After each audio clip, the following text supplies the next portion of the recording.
Halo pemirsa, kembali lagi di Wahyu Sore. Di tengah situasi darurat banjir bandang dan longsor di sejumlah wilayah Sumatera termasuk Aceh, muncul peristiwa yang menarik perhatian publik. Sejumlah warga terlihat mengibarkan bendera bergambar bulan bintang bertepatan dengan HUT ke-48 Gerakan Aceh Merdeka.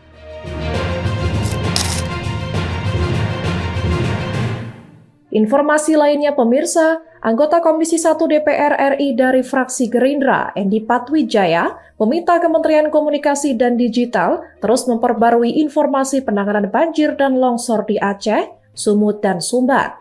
Endi Pat juga menyoroti gerakan bantuan 10 miliar rupiah yang dianggap lebih viral, padahal menurutnya kontribusi negara mencapai triliunan rupiah.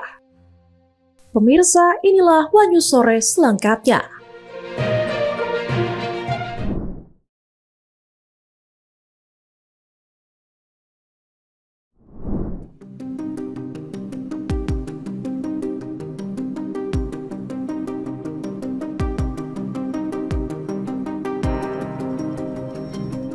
Sidang sengketa informasi ijazah Presiden ke-7 RI Joko Widodo atau Jokowi kembali digelar di Komisi Informasi Pusat atau KIP pada Senin 8 Desember 2025.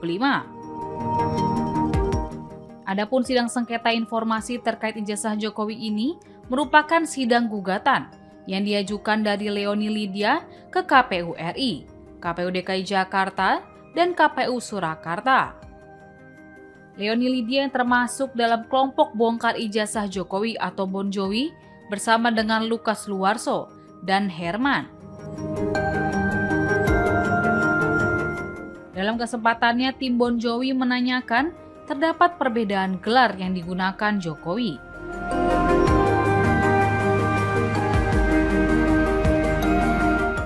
Diketahui saat menjabat sebagai wali kota Solo, periode tahun 2005 hingga 2012, Jokowi memakai gelar akademik doktorandus atau DRS.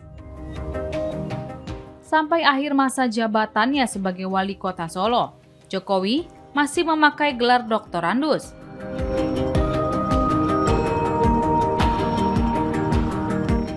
Namun gelar itu berubah menjadi insinyur atau IR ketika dia mencalonkan diri dan kemudian terpilih menjadi wali kota DKI Jakarta. Dan setelah terpilih pula menjadi Presiden RI ke-7 selama 2 periode, tahun 2014 hingga 2024, Jokowi menggunakan gelar insinyur. Melihat perubahan gelar Jokowi, membuat Bon Jovi mempertanyakan hal itu kepada KPU. KPU Solo juga. Ya, terakhir ya. KPU Solo ini tertutup, tidak mau terbuka. Ini saya mau tanya saja, karena ada informasi di masyarakat, dugaan bahwa ketika di Solo, jadi wali kota Solo, mantan Presiden Joko Widodo itu waktu itu jadi wali kota Solo, gelarnya beda dengan ketika menjabat sebagai Presiden. Apakah ini yang ditutup? Nah, ini dugaan seperti ini kan terus ada. Kalau KPU Solo masih juga tertutup. Beda gelarnya ketika dia maju gubernur dan presiden dan ketika wali kota. Pencalonannya waktu itu beda gelarnya. Nah ini nanti dijawab sekalian. Misalnya dokterandus dan insinyur. Itu aja. Makasih. Silakan mulai dari KPU. Tadi KPU RI mau dijawab, silakan Pak. Baik, terima kasih Kuasa Hukum pemohon. Jadi berulang-ulang kali kita sudah sampaikan bahwa hasil uji konsekuensi yang dilakukan oleh KPU menyatakan bahwa dengan memperhatikan pasal 17 huruf H angka 5 yang pada dasarnya ijazah itu adalah dikecualikan, dan kemudian pasal 18 ayat 2 yang memerintahkan pengecualian atas pengecualian tersebut, maka dokumen tersebut dibuka, namun hanya dapat diperlihatkan pada pemohon informasi. Ya, terima kasih. Ya, jadi sebentar. Nanti kami akan mengecek ya. Jadi waktu pemilihan sempat kami akan mengecek semua dokumen yang ada dikuasai oleh KPU RI, KPU DKI Jakarta, dan KPU Kota Surakarta. Ya. Kemudian yang kedua, tadi terkait prinsip kehati-hatian, tadi saya sudah sampaikan berulang kali bahwa kalau di Undang-Undang KIP itu hanya 2. Kalau terbuka, ya berikan akses. Kalau dikecualikan, lakukan uji konsekuensi. Gitu. Hanya itu, tidak ada namanya. Kita hati-hati nih memberikan, nggak ada prinsip kehati-hatian di dalam Undang-Undang KIP. Ya. Kemudian yang ketiga yang saya mau sampaikan, terkait uji konsekuensi itu dapat dilakukan dalam 3 waktu. Yang pertama adalah sebelum ada permohonan.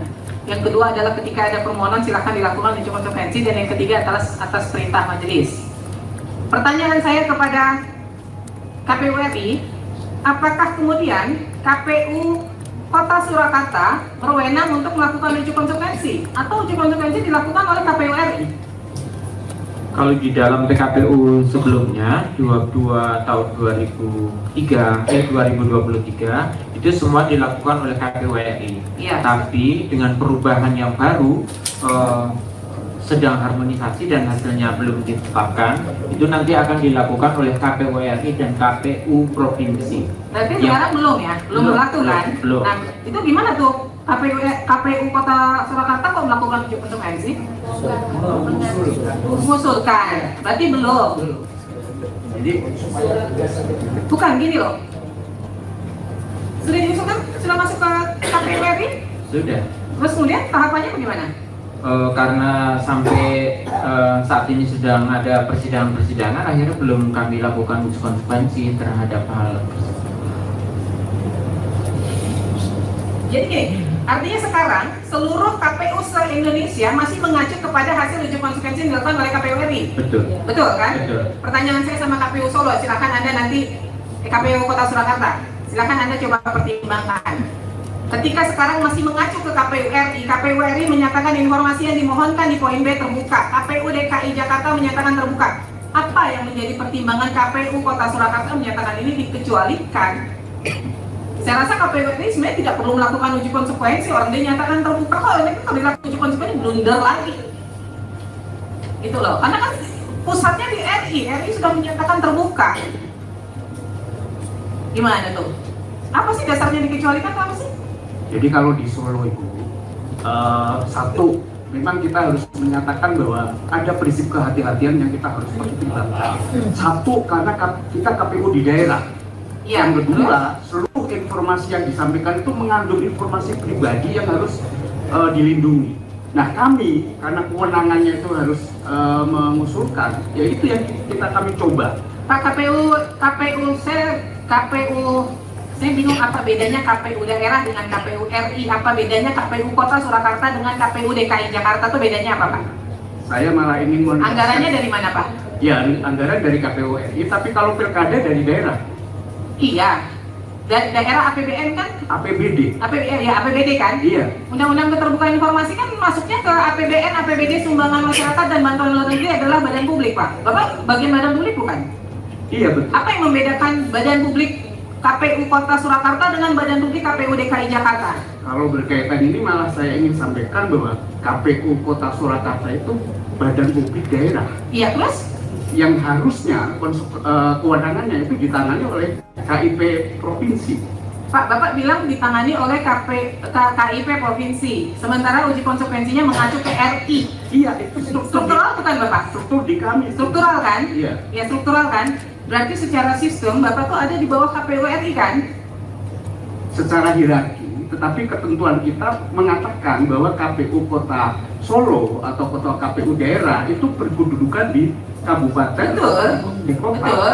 Terus maksud Bapak Komisi Informasi Pusat tidak punya kewenangan gitu? Ya, ini menegaskan aja bahwa sesuai dengan Perki 1 bahwa di situ disebutkan bahwa badan daerah ya itu ditangani oleh KPU provinsi. Pak, kalau Bapak badan publik provinsi, maka Bapak punya kewenangan untuk melakukan uji konsekuensi sendiri. Sekarang uji konsekuensi Bapak yang lakukan masih RI, berarti Bapak masih di bawah kewenangan RI, orang belum putus kok Pak untuk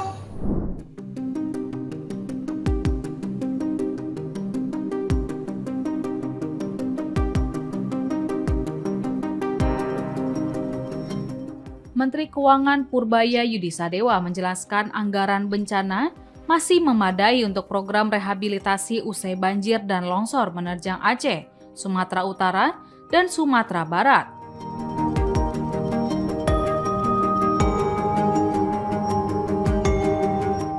Selain itu ada perlakuan khusus untuk transfer ke daerah atau TKD bagi 3 provinsi tersebut.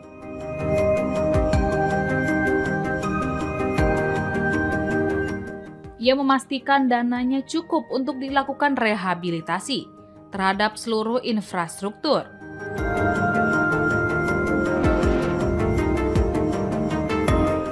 Hal itu disampaikan Purbaya dalam rapat kerja dengan Komisi 11 DPR pada Senin 8 Desember 2025. Purbaya memastikan anggaran untuk penanganan bencana tidak ditarik dari pemotongan anggaran pendapatan dan belanja negara atau APBN. Ia juga memastikan tidak ada anggaran yang asal potong.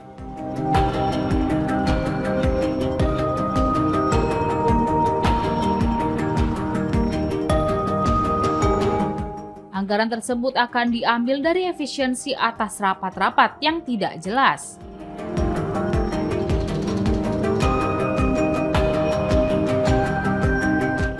Purbaya menilai hal itu tidak masalah.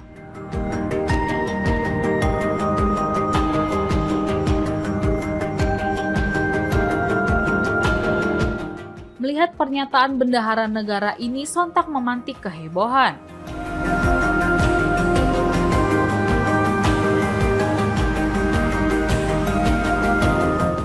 Masyarakat mempertanyakan seberapa besar sebenarnya anggaran negara yang selama ini tersedot untuk kegiatan rapat yang dinilai tidak produktif, hingga bisa dialihkan untuk membiayai rehabilitasi bencana berskala besar.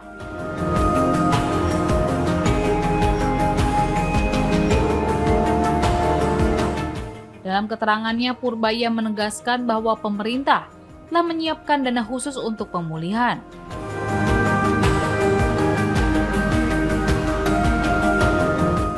Namun efisiensi diperlukan agar anggaran dapat turun lebih cepat dan lebih tepat sasaran.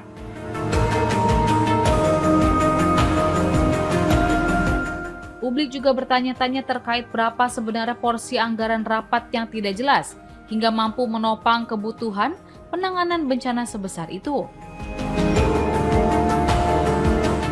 Bukan sekedar efisiensi biasa, tetapi menyiratkan adanya kegiatan birokrasi yang selama ini memakan anggaran signifikan tanpa kontribusi nyata. Di sisi lain, bencana banjir dan longsor yang melanda berbagai wilayah Sumatera beberapa pekan terakhir memang membutuhkan penanganan cepat dan menyeluruh. Tidak sama itu Pak, itu mungkin Pak.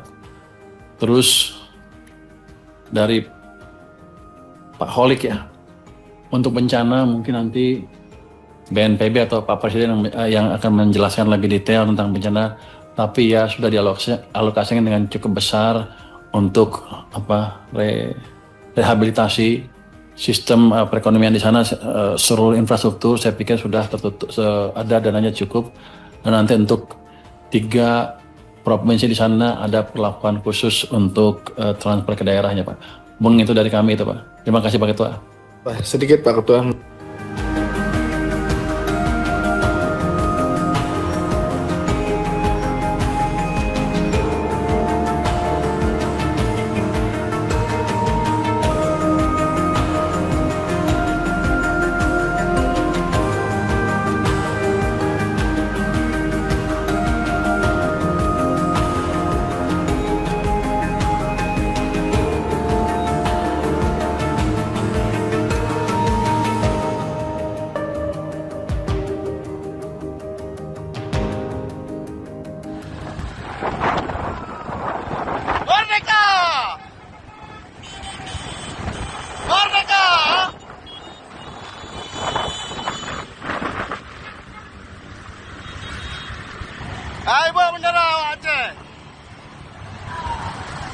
Di tengah kondisi darurat akibat bencana banjir bandang dan longsor yang melanda sejumlah wilayah Sumatera termasuk Aceh, muncul peristiwa yang mencuri perhatian publik.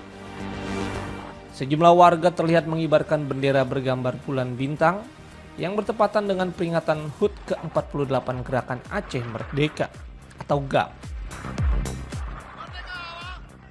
Juru bicara KPA wilayah Kutapase Halim Abi menyampaikan kepada media lokal bahwa pengibaran tersebut dianggap sebagai penghormatan terhadap sejarah Aceh sekaligus penegasan komitmen menjaga perdamaian pasca konflik. Pengibaran bendera bulan bintang sendiri masih menimbulkan perdebatan di tengah masyarakat. Pengibaran bendera bulan bintang terlihat di beberapa tempat saat banjir, seperti di antara reruntuhan dapur warga, di sela tenda pengungsian, bahkan di atas jembatan yang hampir putus. Bendera berlambang bulan bintang itu muncul di tengah bencana yang menggambarkan bahwa Aceh sedang terpuruk. Ia menilai bahwa pembatasan diperlukan meskipun tetap menoleransi pengibaran sesekali, terutama oleh anak muda selama tidak dilakukan secara masif. Tradisi pengibaran bendera ini memang kerap muncul pada momen tertentu, seperti peringatan Maulid di beberapa desa. Bahkan, ada kegiatan doa bersama dan pembersihan makam syuhada daerah 3 TGK Cik di Payabakong, Aceh Utara. Masyarakat juga terlihat menyambut kedatangan Muzakir Manaf dengan bendera bulan bintang. Praktik ini menunjukkan bahwa simbol tersebut masih hidup dalam aktivitas budaya sebagian warga Aceh, meski terus menjadi perbincangan publik.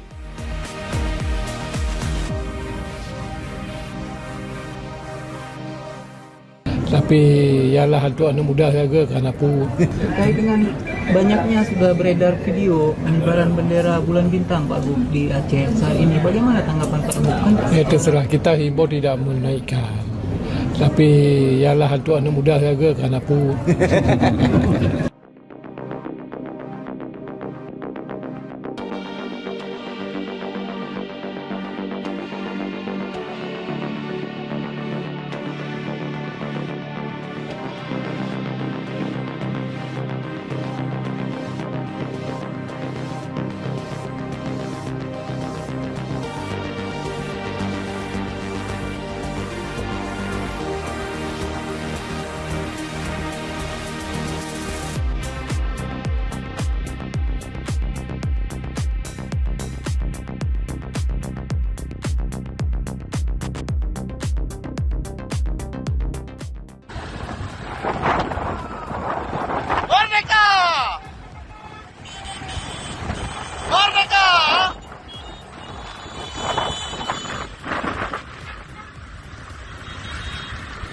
Hai bawa bendera Aceh.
Anggota Komisi 1 DPR RI dari fraksi Gerindra Edi Patwijaya meminta Kementerian Komunikasi dan Digital terus memperbarui informasi penanganan banjir dan longsor di Aceh, Sumut, dan Sumbar.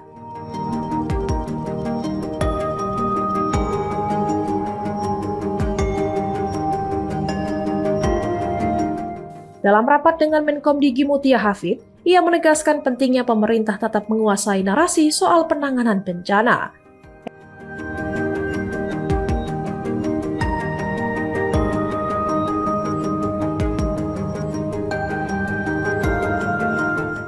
Dipa tidak ingin informasi resmi pemerintah kalah dari pihak-pihak yang merasa paling berjasa di wilayah bencana tersebut.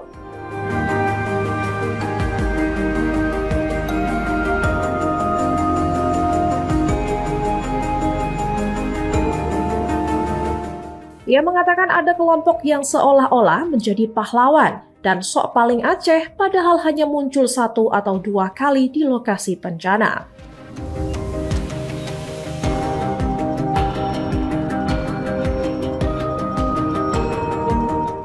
Edipat juga menyoroti gerakan bantuan 10 miliar rupiah yang dianggap lebih viral, padahal kontribusi negara mencapai triliunan rupiah.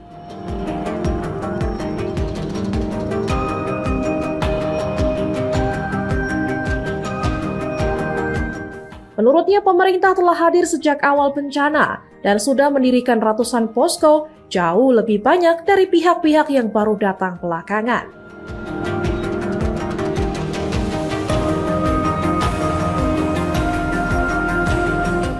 Edipat menilai penanganan pemerintah tidak hanya sebatas pembangunan posko saja.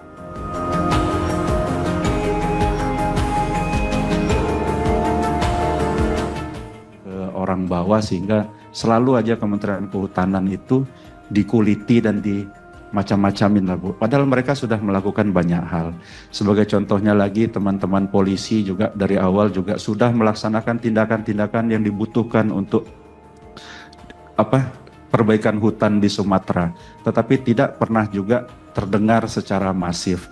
Jadi kami mohon Ibu fokus nanti ke depan Kementerian Komdiji ini mengerti dan tahu persis isu sensitif nasional dan membantu pemerintah memberitahukan dan mengamplifikasi informasi-informasi itu sehingga nggak kalah viral dibandingkan dengan teman-teman yang sekarang ini sok paling-paling di Aceh, di Sumatera dan lain-lain itu Bu. Ada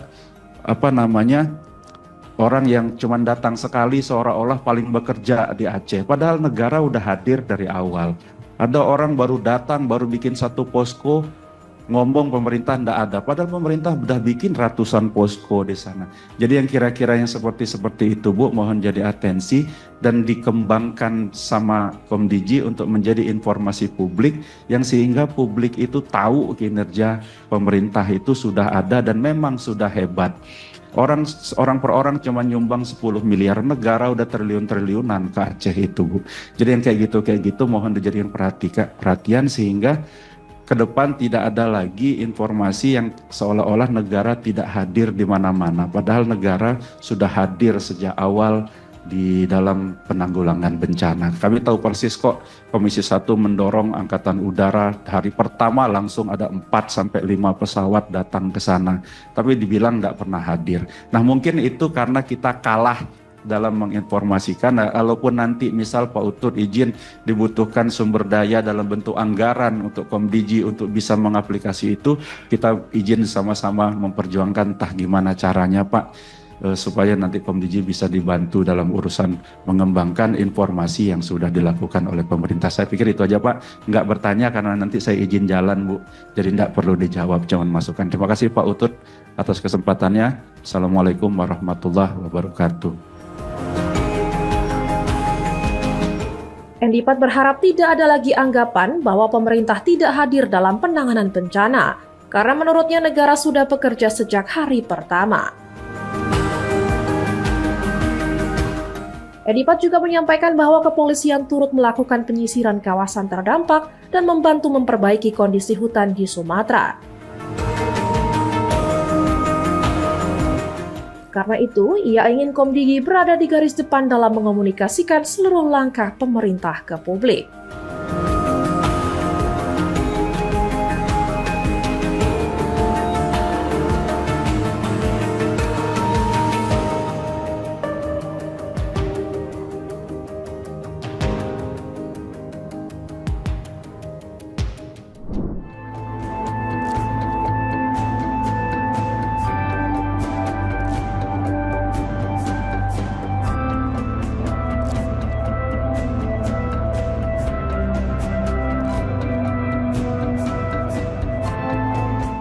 Kasus dugaan korupsi pengadaan laptop Chromebook di Kemendikbudristek era Menteri Nadiem Makarim segera memasuki proses persidangan.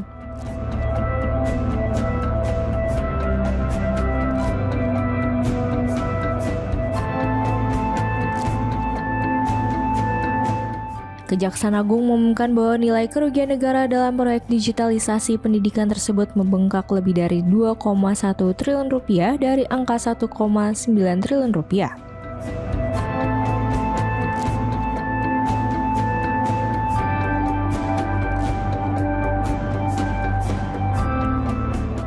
Direktur Penuntutan Jampitsus Kejagung, Riono Budi Santoso, menjelaskan kerugian negara itu terdiri dari 2 komponen.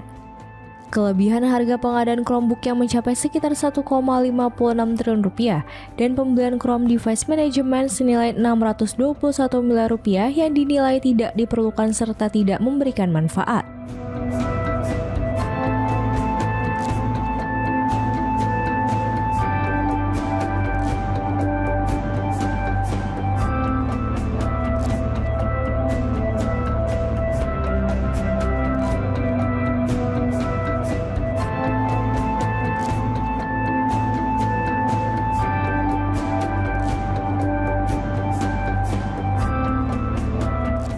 Dalam kasus ini, 5 orang ditetapkan tersangka, yakni mantan Mendikbudristek Nadiem Makarim, konsultan teknologi Kemendikbudristek Ibrahim Arif, Direktur SD Sri Wahyuningsih, Direktur SMP sekaligus kuasa pengguna anggaran atau KPA Mulyat Syah, dan staf khusus Mendikbudristek Juristan.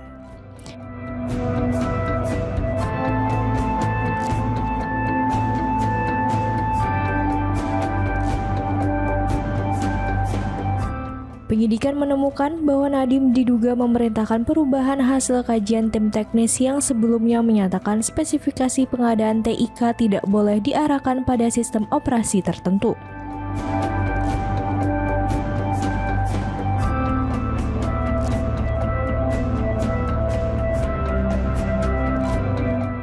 Perubahan tersebut kemudian membuat rekomendasi berfokus pada penggunaan Chrome OS sehingga pengadaan mengarah langsung pada Chromebook.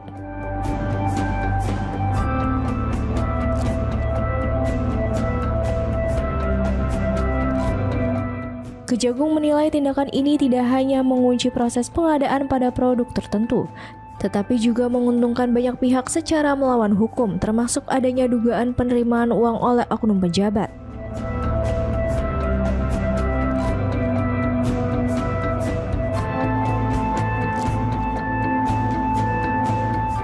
Dilimpahkannya berkas perkara dan surat dakwaan 4 tersangka ke Pengadilan Tipikor Jakarta Pusat, maka penyidikan telah rampung dan siap diuji dalam proses persidangan.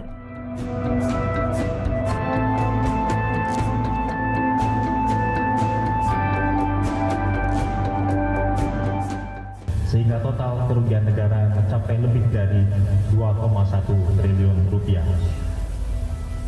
Rekan-rekan media, kami juga ingin menyampaikan bahwa proses penanganan perkara ini telah memasuki tahap penting berikutnya, yaitu di mana pada hari ini, Senin tanggal 8 Desember 2025, Jaksa Penuntut Umum secara resmi telah melimpahkan berkas perkara dan surat dakwaan ke Pengadilan Tindak Pidana Korupsi pada Pengadilan Negeri Jakarta Pusat.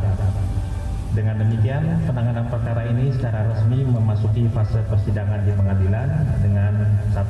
Surat pelimpahan perkara nomor B garis datar 9397 garis miring M.1.10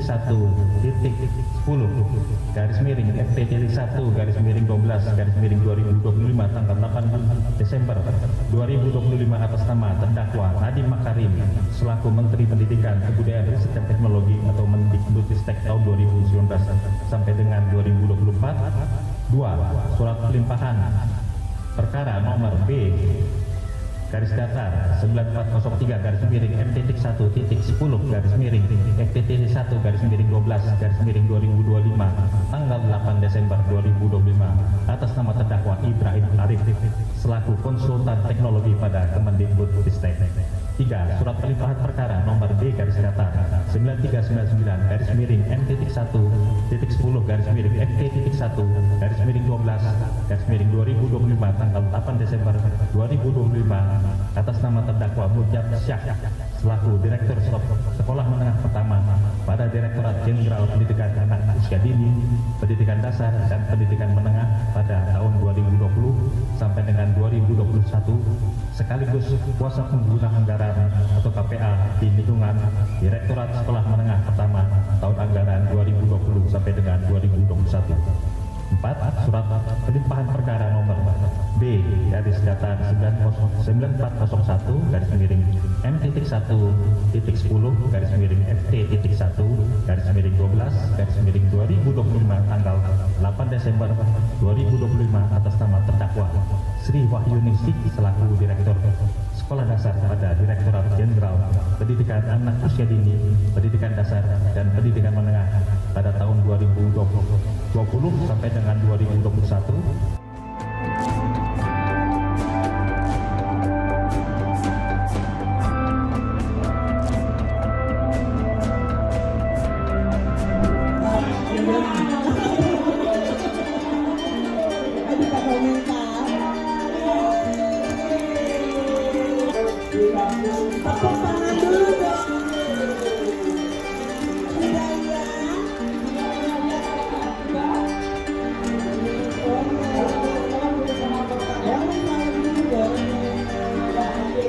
Anggota DPD RI Alfiansah Bustami atau Komeng yang dikenal sebagai komedian Indonesia dengan ciri khas tingkah jahilnya kembali menarik perhatian publik.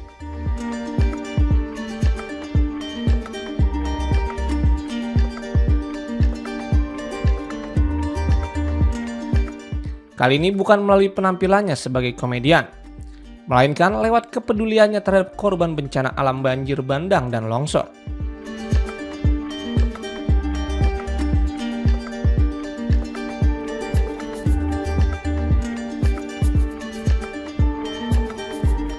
Komeng diketahui terbang ke Padang, Sumatera Barat untuk bergabung bersama Palang Merah Indonesia atau PMI sebagai relawan dalam penanganan banjir yang melanda wilayah tersebut.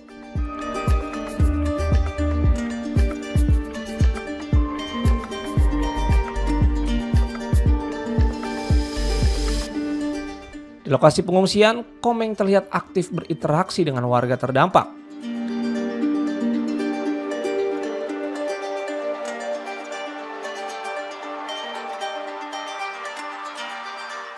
Ia mengunjungi sejumlah titik pengungsian dan berupaya menghibur para pengungsi, terutama anak-anak yang tengah menghadapi situasi sulit.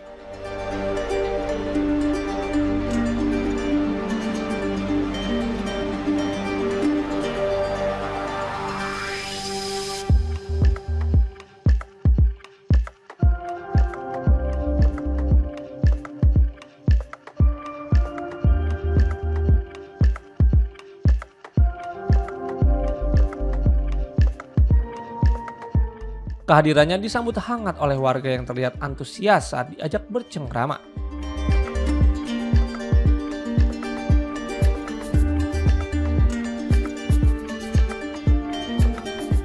Selain memberikan dukungan psikososial, Komeng juga membantu mendistribusikan berbagai kebutuhan darurat.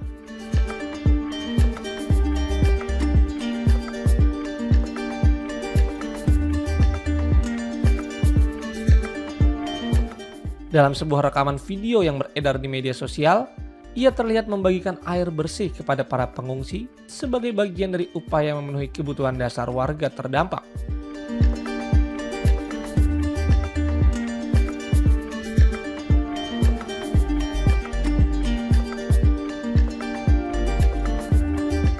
Komeng menyampaikan bahwa akses air bersih merupakan kebutuhan mendesak bagi para pengungsi yang masih bertahan di posko-posko sementara.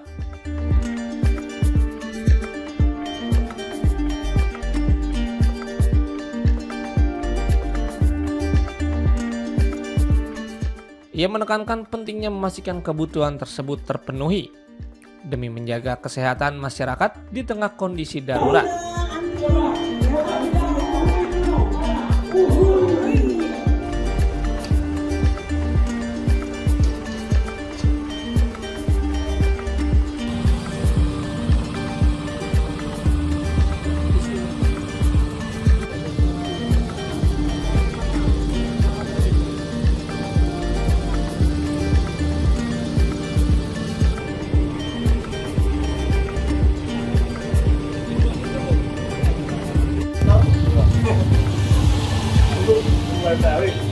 Buang harusnya Bagas.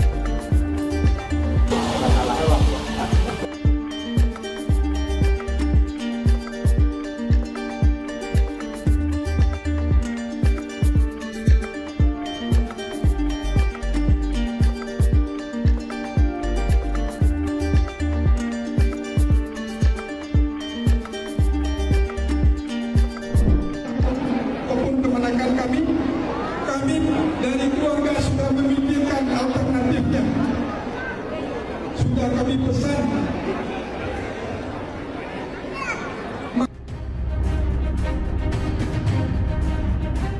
Ratusan korban penipuan wedding organizer Ayu Puspita hingga Senin 8 Desember siang mendatangi Polres Metro Jakarta Utara untuk membuat laporan.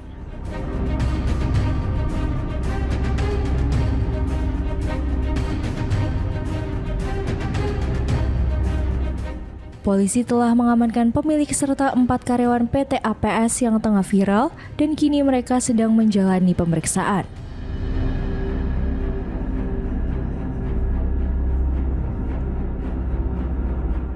Banyak korban mengaku tergiur menggunakan jasa WO Ayu Puspita karena harga murah dan banyaknya bonus yang ditawarkan.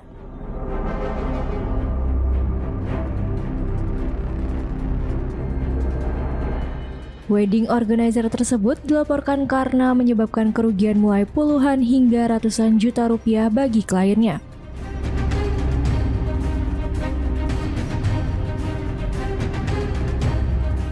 Salah satu korban Satrio Yuda, calon pengantin yang berencana menikah pada 24 Januari 2026, mengatakan ia dan pasangannya telah membayar 90% dari total biaya 170 juta rupiah. Akibat penipuan ini, pesta pernikahannya terancam ditunda.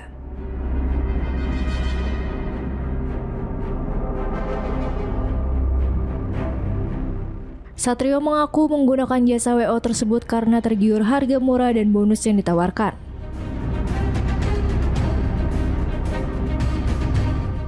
Mas, saya dari salah satu korban. Itu gimana sih Mas ceritanya Mas? Ya, jadi kalau dari versi saya Mas ya, saya taunya itu dari pihak gedung pertama. Saya kan nikah kebetulan di Depok ya. Jadi pihak gedung ini punya grup sesama venue gitulah, sesama pihak gedung yang jadi korban pas di malam Minggu berarti ya, di hari Sabtunya yang viral itu. Dia ngasih tahu ke calon pasangan saya bahwa WO Ayu Puspita ini ada masalah lah gitu, bahwa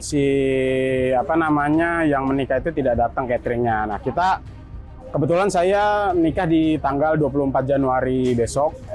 Jadi saya juga merasa, untuk yang sekarang aja kan ini pada belum dibayar nih, apalagi untuk kedepannya gitu kan. Jadinya ini kita para korban sih udah bikin persatuan lah gitu di grup ya. Kita sekarang lagi di Polres Jakarta Utara untuk melaporkan si tersangka ini. Bang, kalau abang sendiri bang, ya. Dari total berapa, terus sudah masuk berapa? Saya total pembayaran itu sekitar 170-an, yang udah masuk sekitar 147 sih.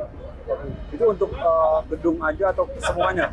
Kesemuanya Pak, jadi kita tuh diiming-imingi dengan banyak bonus-bonus yang lumayan banyak lah gitu dari itu ya, dari total.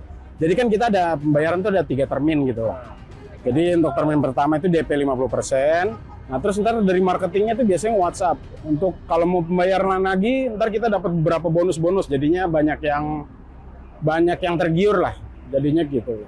Termasuk murah sih, karena saya tuh bonusnya sekitar 14 gubukan. Jadi kalau mungkin kalau dihitung secara yang lain lagi gitu ya, 14 gubukan dengan harga 170 ya terhitungnya murah sih. Jadi tergiur dengan itu ya? Iya betul Mas. Jadi selama ini iming-imingannya itu aja atau akhirnya belum dengar baru kejadian hari ini? Dia tuh baru dari dari kemarin hari Sabtu kemarin baru kita tahu tuh kejadian penipuannya ini. Oh, dari WO-nya Ayu dari mana Bang? Dari Wedding Fest Bang. Jadi dia banyak datang ke Wedding Fest sih. Dan Wedding Fest-nya itu menurut saya lumayan yang high lah gitu, karena di JCC sih waktu itu kebetulan.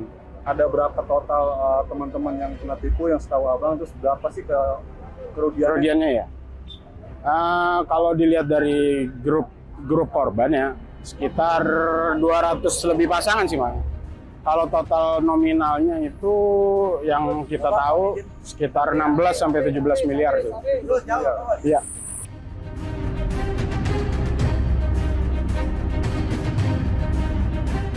Kapolres Metro Jakarta Utara Kombes Pol Erik Frendris menyampaikan bahwa polisi telah mengamankan Ayu Puspita dan 4 karyawannya untuk diperiksa lebih lanjut.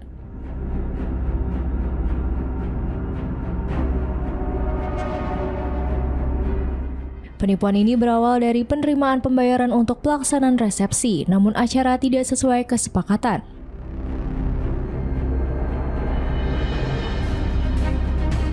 Salah satu masalah yang muncul adalah tidak hadirnya makanan prasmanan saat acara berlangsung.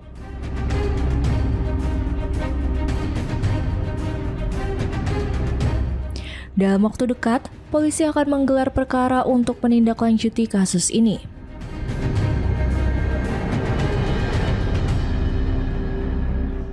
Baik, perlu kami jelaskan bahwa Polres Metro Jakarta Utara menerima laporan dari beberapa orang pelapor yang pada intinya yaitu terkait dengan penipuan atau penggelapan yang dilakukan oleh salah satu wedding organizer yang ada di wilayah Jakarta.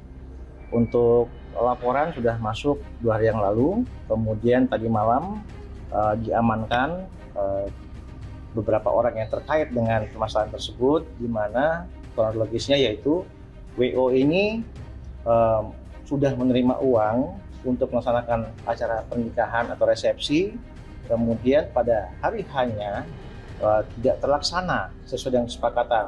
Salah satu contoh yaitu makanan yang harusnya dihadirkan pada saat pesta tersebut tidak datang, sehingga menimbulkan komplain dari para korban, dan korban membuat laporan polisi ke Polres Metro Jakarta Utara. Saat ini masih running pemeriksaan dari yang dilaporkan, terlapor, kemudian nanti setelah selesai pemeriksaan tentunya akan dilakukan gelar perkara untuk naik ke penyidikan dan apakah bisa langsung ditetapkan sebagai tersangka.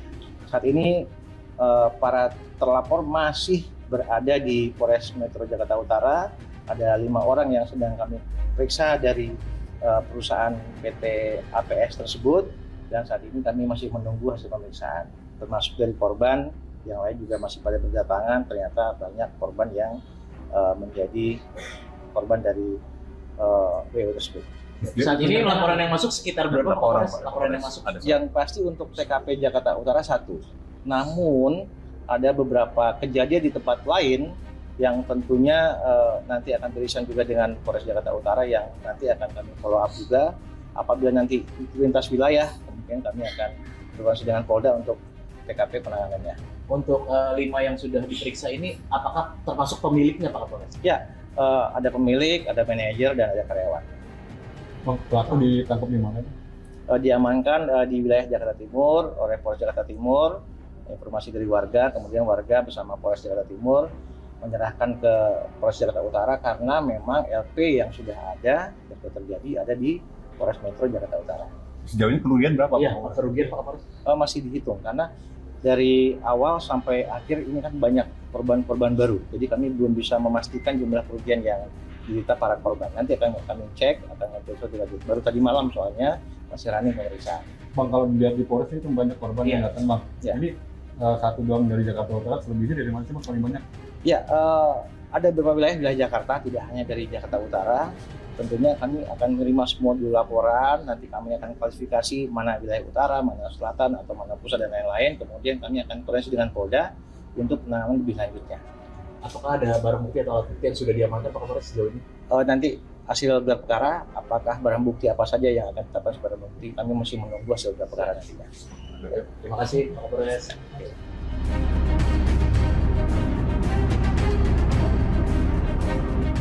Akibat kejadian tersebut, total kerugian ratusan korban mencapai 16 miliar rupiah.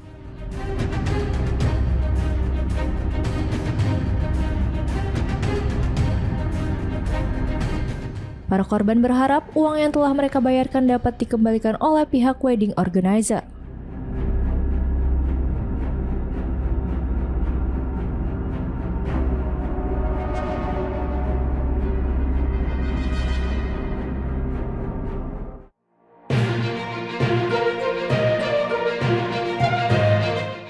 Demikian informasi yang dapat kami sampaikan pemirsa. Terima kasih telah bergabung bersama kami. Sampai jumpa di Wanyu Sore berikutnya, setiap hari pukul 6:30 malam hanya di kanal YouTube TV Wanyuscom.